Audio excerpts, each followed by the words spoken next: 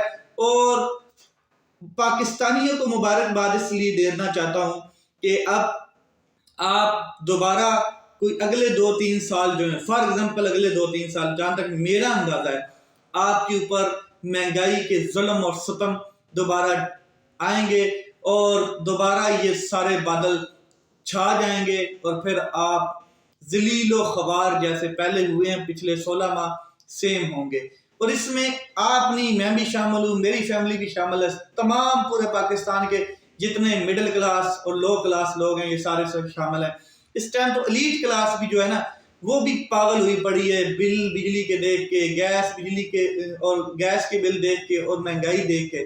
لیکن لو کلاس اور middle class کا پورا پروگرام انہوں نے 2-3 سال میں بانٹ دینا ہے. ٹھیک ہے، اب بات کرتے ہیں.